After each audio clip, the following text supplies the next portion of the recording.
And welcome once again to the campus of Wofford College here in Spartanburg for the Josh Conklin Show, sponsored this week by Duck Donuts. So we're going to have to work on getting some product here. We appreciate them being on board. Wofford head coach Josh Conklin. And, all right, Coach often looks at me like I'm crazy every once in a while. I know that look. I'm telling you right now. And he's going to do it again because I'm going to make an analogy here between Wofford's game at ETSU on Saturday and the New England Patriots and the Tampa Bay Buccaneers on Sunday night. The Patriots went toe-to-toe with the world champions, with a very young team, with a lot of guys hurt, and still had a chance to win it there at the end. No moral victories in football. But is there something to be said about a similar effort by the Terriers Saturday in Johnson City? A play here, a play there, take nothing away from the opposition. That was a game that, once again, Wofford's in it in the fourth quarter. Yeah, I think one of the things that I was probably most proud of, to your point, was going into that game, we knew they were a really good football team. I think they're good top to bottom, offensively, defensively. There's no doubt they're a top 15, top 10 team in the country right now. But strategically, we did some of the things that we needed to do to give ourselves a chance to win the game. We capitalized on some explosive plays on offense because we knew it was going to be hard to move the football. Defensively, we got some stops when we needed to. We got a big turnover when we needed to. And then we played good field position, punted the ball really well and made them drive the field and gave ourselves a chance in the fourth quarter to win the game. Now, that doesn't help anybody's feeling today, obviously, or Sunday when we came in, but we're giving ourselves an opportunity against two of the better teams, against VMI, ETSU, and we're one possession away from being 3-1 right now. It was a 6-point loss, 27-21. The morale of the football team. You wonder sometimes about the mindset of 18 to 22-year-old football players when the wins aren't coming despite the effort. How is the morale right now? Morale's good. Morale's really good. As good as can be for a 1-3 football team. I challenge them. We got to embrace that where we're at right now. We are a 1-3 football team, but, and there's a big but there, we're not 2 touchdowns or 3 touchdowns away. We're 1 possession away. And we've got young guys at certain spots that are playing at a pretty high level. They're making some young guy mistakes, and that'll never be an excuse for us. But they understand it. They see it. There's no finger pointing. There's no questioning what we're doing. And that is a recipe for success if we can continue to get better as the season goes on. Well, we will work through it all. We will have highlights from the game at ETSU. We'll look ahead to the big matchup against the Furman Paladins here at Gibbs Stadium this coming weekend. And, of course, Conklin's Corner. Special teams, the focus of this edition, so keep it right here for more of the Coach Josh Conklin Show.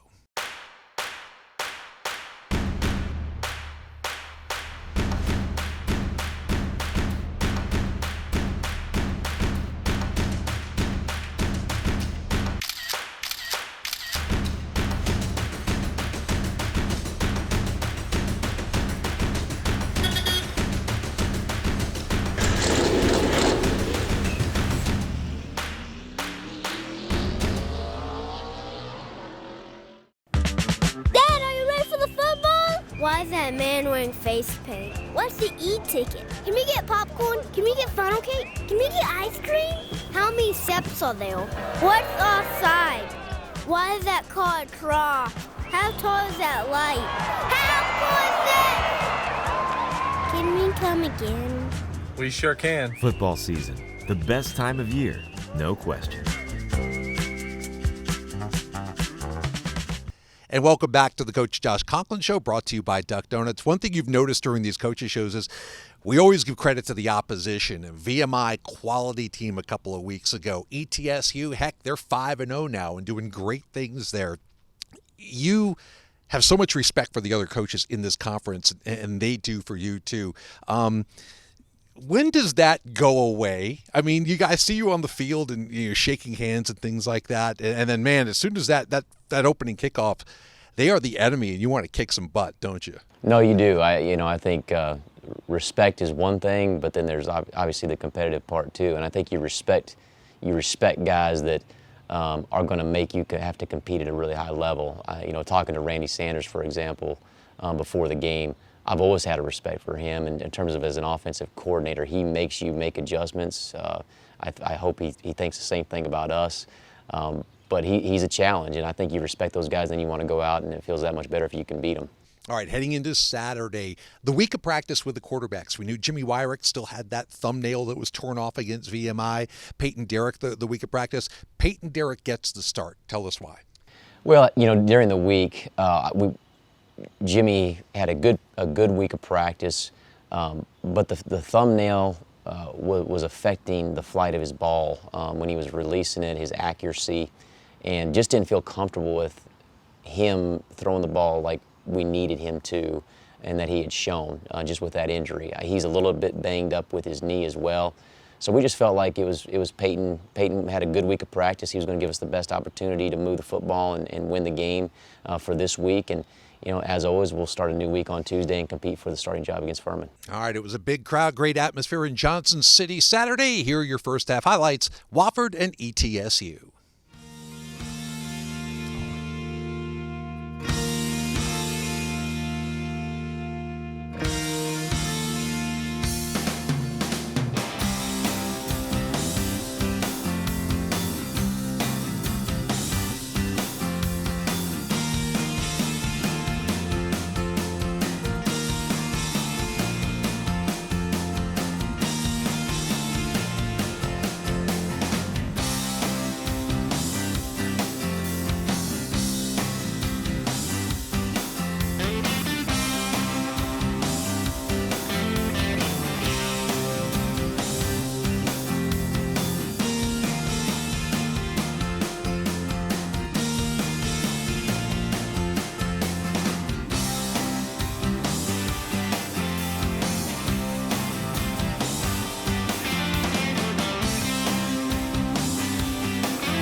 So 17-14 ETSU at the half.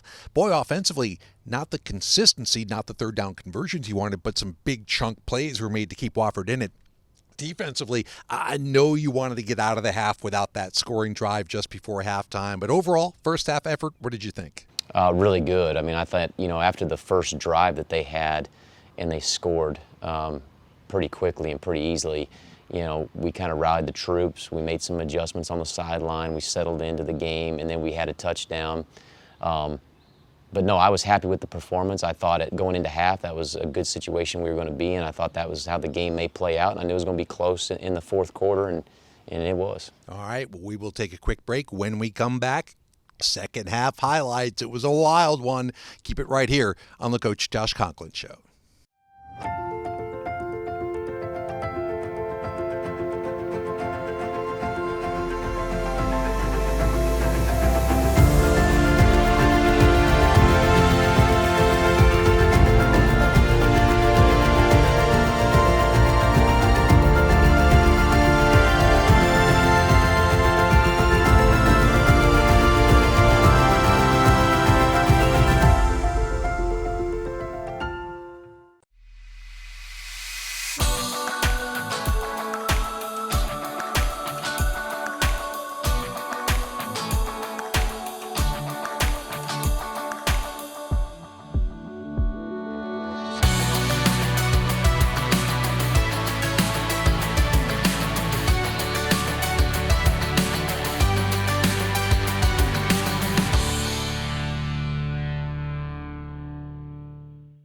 Welcome back, everybody. So the Terriers trailing by 3 entering the second half. You guys, the last couple of weeks, I thought your second half adjustments have been really, really effective. What did you see first half? What did you try to change second half on either side of the football? Well, one thing defensively that we came out, they ran a 3-man bunch formation against us a couple years ago.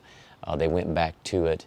We had practiced it, but we hadn't spent as much time. We had to adjust a few of our fits in the secondary. That was one adjustment that we made, and we ended up having the reverse. We had the reverse fit, but they ended up busting it, and we didn't get the ball down the ground because we lost leverage. So that was one thing. And then offensively, they were doing a little bit different front with their defense, that we had to make some adjustments with the tight end in terms of some of our inside zone blocking schemes. But for the most part, it was pretty clean on both sides, and there were just a few adjustments that we had to make, but we just wanted to kind of continue to do what we were doing and see if we couldn't do it better. All right, 17-14, as we said, ETSU up on Wofford. Let's go to the second half highlights.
All right, tough one. 27-21 ETSU takes it. They're now 5-0 on the season. Wofford now 1-3. I know that 77-yard scoring pass to Quay Holmes was the difference. A well-executed screenplay. But overall, Coach, when you look at the contributors to the final score, what were the big difference makers in this game? I think the biggest thing was we didn't make the plays in those key situations. You know, the reverse that hit us, they end up missing the field goal on that one, but we get the ball back to our offense with more time if we get off the field there. We don't get that ball on the ground. And then the screen pass, we called a pressure, he called a screen. It was the perfect call to the pressure that we had, and they executed. We couldn't get the ball on the ground. So, you know, those key situations, you have to be able to make those plays. And you always hear everybody talks about, you know, it's 4 or 5 plays during the course of a game that determine the outcome, and that really truly is it. And that's the thing we got to get cleaned up if we expect to beat really good teams that are ranked that high in the country right now. There were some big bright spots, of course, offensively, some chunk plays. Alec Holt taking it to the house on the long pass play. Jamari Broussard, another big run. Special Teams Player of the Week, Atkins Roberts. I think it was more for his tackling than his kicking, although he had a nice job punting the ball and dropped a couple right inside the 10-yard line, especially late. But is he going to line up at middle linebacker next week? Because that was a new dimension that we hadn't seen before. Right. No, I don't think so. But, you know, he did a good job. And, one thing going to that game, we did talk a lot about field position, making that high potent offense drive the field, run the football, make them earn everything. And he did a great job punting the ball, getting it down there in good position. And then, on his kickoffs, he had good hang time as well. So justly deserved. All right, well, congratulations to Atkins on that honor. When we come back, we will take a closer look at those Furman Paladins and also Conklin's Corner. Keep it right here on the Josh Conklin Show.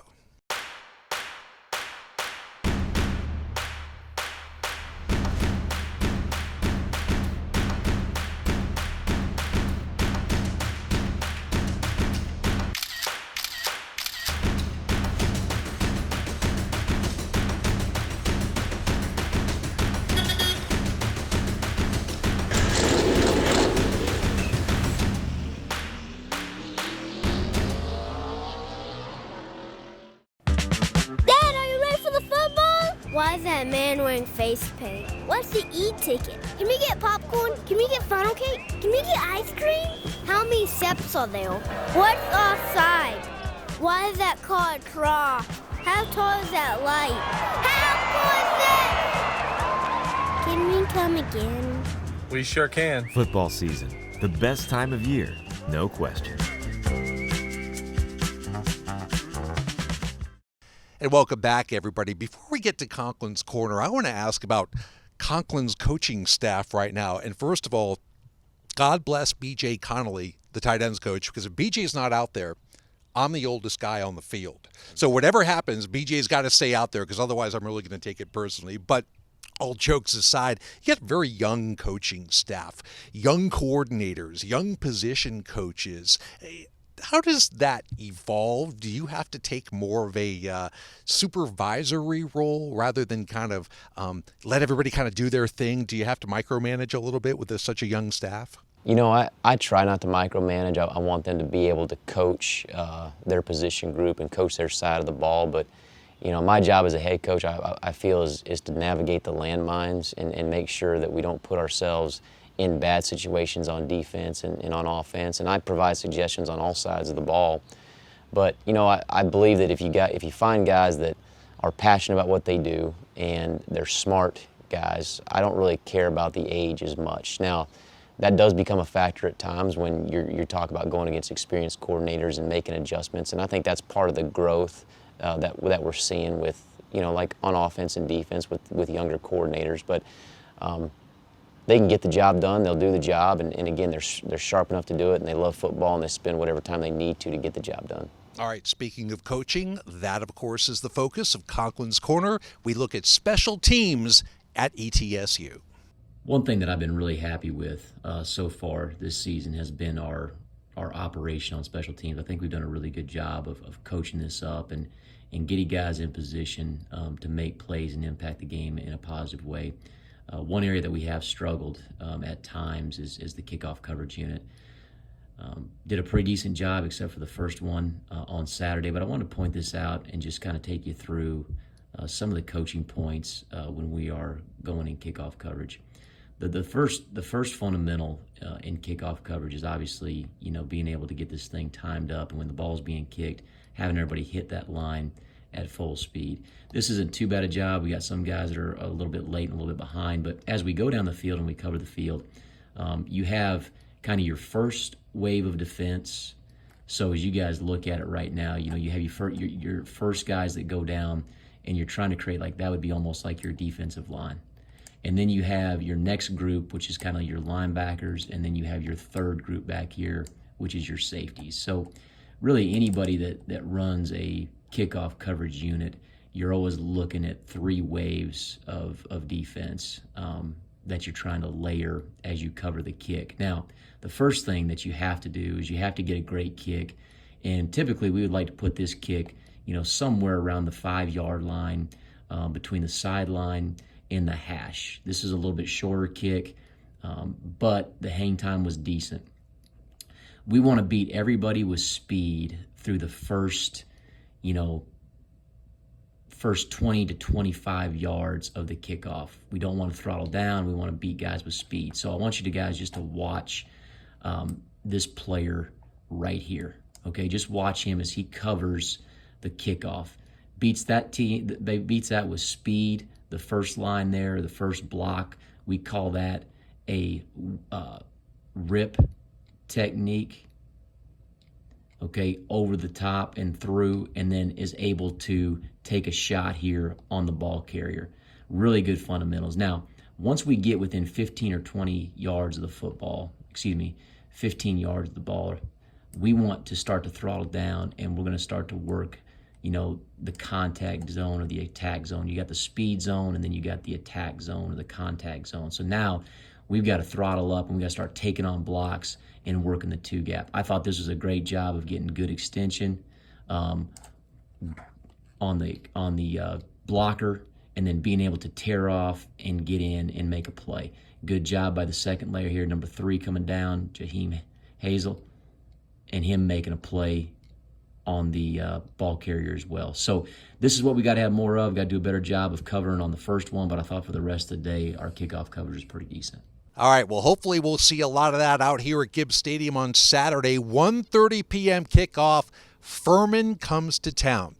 What is the dynamic, and what are the differences facing a team that's coming off a bye week, first of all?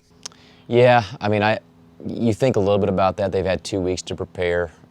So, they may have some wrinkles in their systems that, you may not be aware of. But, it's going to come down to execution. It's going to come down to who wants it more.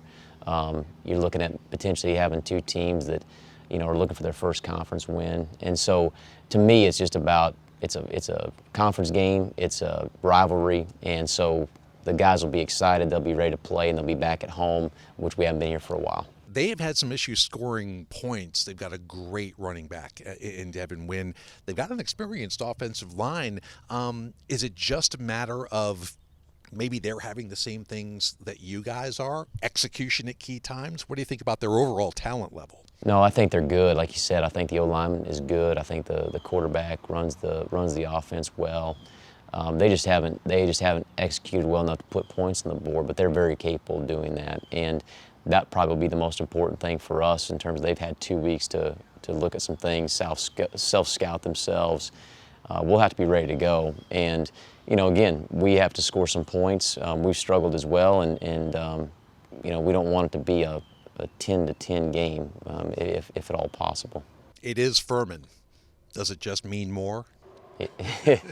Yeah, it does. I think that, very, very similar teams in terms of profile of school, profile student athlete that we're recruiting, and people take a lot of pride in being able to go to the office or wherever they're at on Monday, and there's that rivalry within the state here and within this area. Well, Coach, we always appreciate your time. Guys, I fully expect to see some Duck Donuts out here, courtesy of our title sponsor next week, and hopefully we'll be talking about a Wofford win over those Furman Paladins. For Coach Josh Conklin, I'm Jim Noble. saying so long from Spartanburg, and thanks once again to watching the Coach Josh Conklin Show, brought to you by Duck Donuts.